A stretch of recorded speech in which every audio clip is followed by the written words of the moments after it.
Assalamualaikum warahmatullahi wabarakatuh. Waalaikumsalam warahmatullahi wabarakatuh. Ya, kita lanjutkan ngaji Safinatun Najah.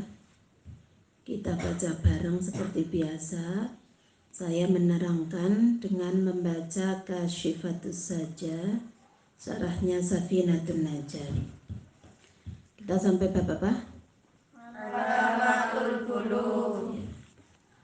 Bismillahirrahmanirrahim. Faslun utawi iki iku ana fasal suci. Alamatul bulughi utawi pira-pira tetengere bale iku salasun ana telu. Rupane telu, tamamu khamsa asyarota, sempurnane umur 15, apane sanatan taune, fil zakari ing dalem bocah lanang, wal unsa lan bocah wadon, wal ihtilamu lan metu mani, fil zakari ing dalem bocah lanang, wal unsa lan bocah wadon, litis aisinina krana umur 9 taun, wal haidu lan haid fil unsa ing dalem bocah wadon, litis aisinina krana umur 9 tahun. Sampai yang sudah mengalami semua ya, tiga-tiganya ya. Yang pertama, sempurnane ngumur 15 tahun. Sampai sudah ada yang 20. 15 tahun Komariah atau Hijriyah, berlaku untuk anak laki-laki atau perempuan.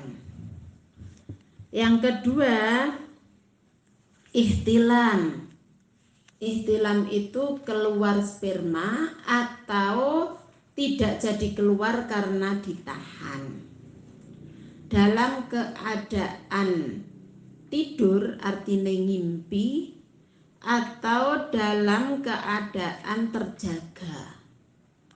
Berlaku untuk anak laki-laki dan perempuan ketika usianya 9 tahun Komariah. Yang ketiga khusus untuk perempuan, yaitu haid ketika umurnya 9 tahun Komariah, walaupun haidnya cuma sedikit. Ya. Nah, 3 tanda balik ini terkait dengan usia. Yang usia berdasarkan pada hitungan tahun Komariah atau Hijriyah.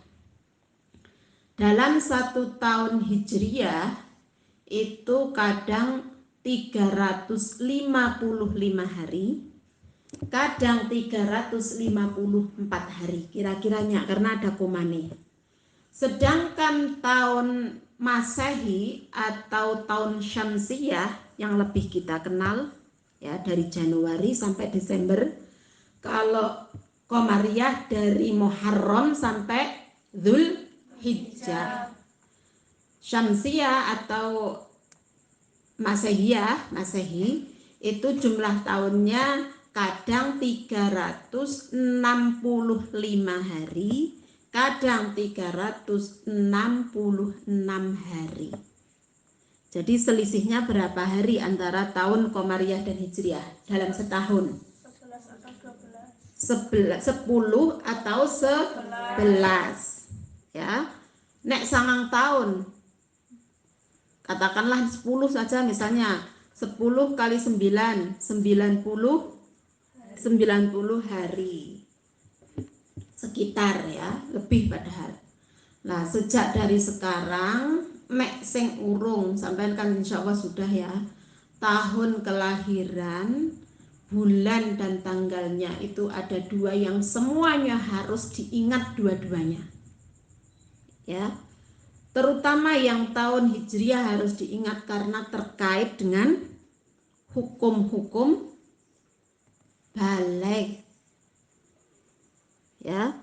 Jadi nyelameti ulang tahun kan yang lebih terkenal apanya? Tahun apanya? Masehinya kan, lahir tanggal 9 Januari misalnya. Setiap tanggal 9 Januari diselameti. Lah, kok nek wis 9 tahun, lho iki lagi 9 tahun kok wis head, dikira penyakit orang ngerti. Padahal 9 tahun Masehi ya, nek 9 tahun itu hijriahnya sudah lebih dari 9 tahun. Nah, perempuan yang haid itu 9 tahun kurangnya tidak boleh lebih dari 16 hari. Ya, 9 tahun hijriah kurang dari 16 hari. Boleh, itu sudah bisa dikatakan haid. Penelitian saya di Fakultas Syariah tentang haid ya, itu banyak di antara mahasiswa ketika pertama kali mengalami haid menyampaikan kepada temannya atau kepada ibunya. Tapi tidak ada satupun ya yang menyampaikan ketika ihtilam itu menyampaikan wadul atau curhat kepada bapaknya, kepada ibunya atau kepada temannya. Ada deng, kepada temannya ada. Artinya sebetulnya sampai generasi berikutnya ya, generasi milenial, diharapkan dengan anak itu seakrab mungkin, sedekat mungkin, sehingga anak tidak ada rasa takut dan sungkan menyampaikan apapun yang terjadi pada dirinya, pada tubuhnya.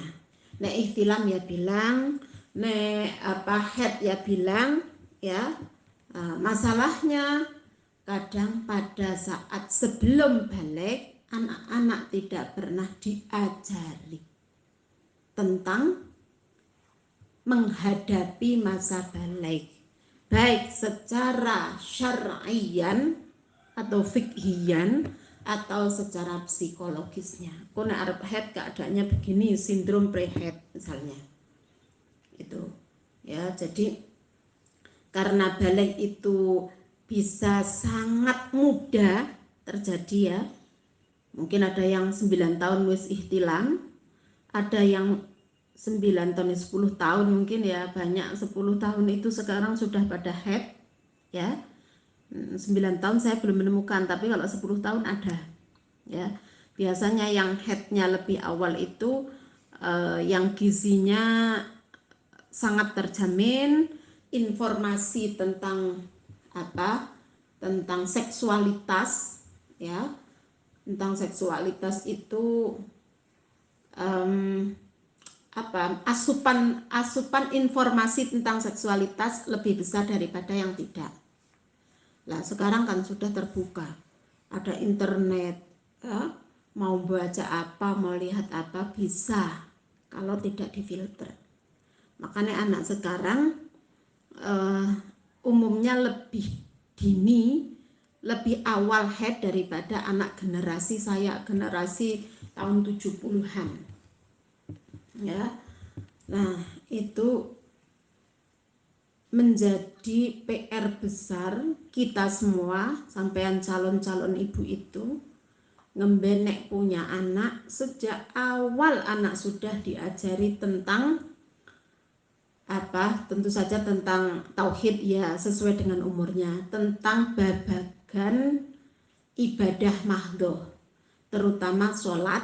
Berarti kalau diajari sholat otomatis harus diajari sesuci ya, mandi, wudhu, istinja, menghilangkan najis, tayamum kadang-kadang kan, tapi tetap diajarkan. Kemudian sholat, puasa gampang niatnya terutama, sing wajib ditekankan karena puasanya kan gampang kan. Terus zakat ya mungkin anak itu belum memiliki harta yang wajib dizakati. Selain zakat fitrah yang mengeluarkan orang tuanya. Apalagi haji ya belum. Terutama itu ya, babakan sesuci wudu, mandi, istinja ya, mencuci najis ya sing standar ya, mungkin najis mughaladah kan jarang, najis mukhaffafah jarang ya, najis mutawasithah yang terkait dengan BAB dan terkait dengan darah. Kemudian yang satu sholat ya, sholat syaratnya, rukunnya, yang membatalkannya, standar itu. Syukur-syukur ya ada lembaga khusus atau waktu khusus yang mengajarkan hal itu kepada anak-anak. Alhamdulillah di TPQ ada pengajaran Al-Quran, diajari makhorijul huruf, diajari baca tartil, diajari tajwid, bagus sekali. Lebih bagus lagi kalau integral dengan pendidikan diniyah. Nah, di kampung di tempat saya Fathul Mu'in Wonosobo, zaman biyen ngaji itu dibagi dua, ngaji sekolah Arab khusus Safinah di Apalna dan Aqidatul Awam dan lain sebagainya, dan ngaji bengi. Nah, ngaji bengi itu ngaji khusus Quran karo praktek tajwid ya. Maka Nadham Safinah itu sampean rengeng-rengeng ya, nek punya anak karo mbopong anake, karo ngresiki mandikan dan lain sebagainya, sampean karo diwacana Safinah ini. Safinah sing lagon Jawa itu ya. Namanya balik itu, nama lainnya itu mukallaf ya. Unsur mukallaf itu diantaranya balik ya. Mukallaf itu orang yang sudah terkena beban hukum, wis kudu melaksanakan hukum-hukum syarak yang bisa dikerjakan. Kayak ini tadi sholat ya.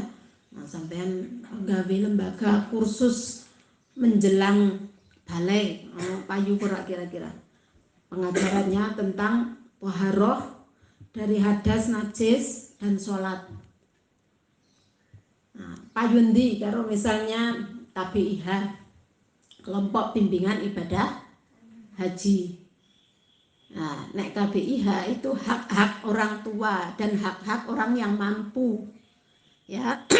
Tapi nek tentang tadi toharoh puasa atau toharoh sholat ya, itu hak anak menjelang balik. Dalam konteks ini ada nggak yang care, yang peduli terhadap hak anak, hak asasinya untuk bisa melaksanakan ibadahnya yang mahdoh?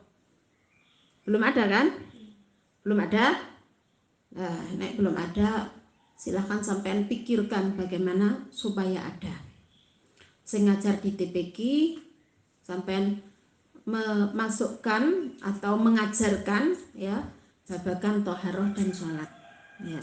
Upamane ya, anak sampai 9 tahun belum fasih baca Al-Quran tapi sudah haid ya, lebih didahulukan diajari baca tulis Al-Quran sampai hafal juz amma, atau lebih dulu harus diajari tentang hal-hal yang terkait dengan toharoh dan sholat?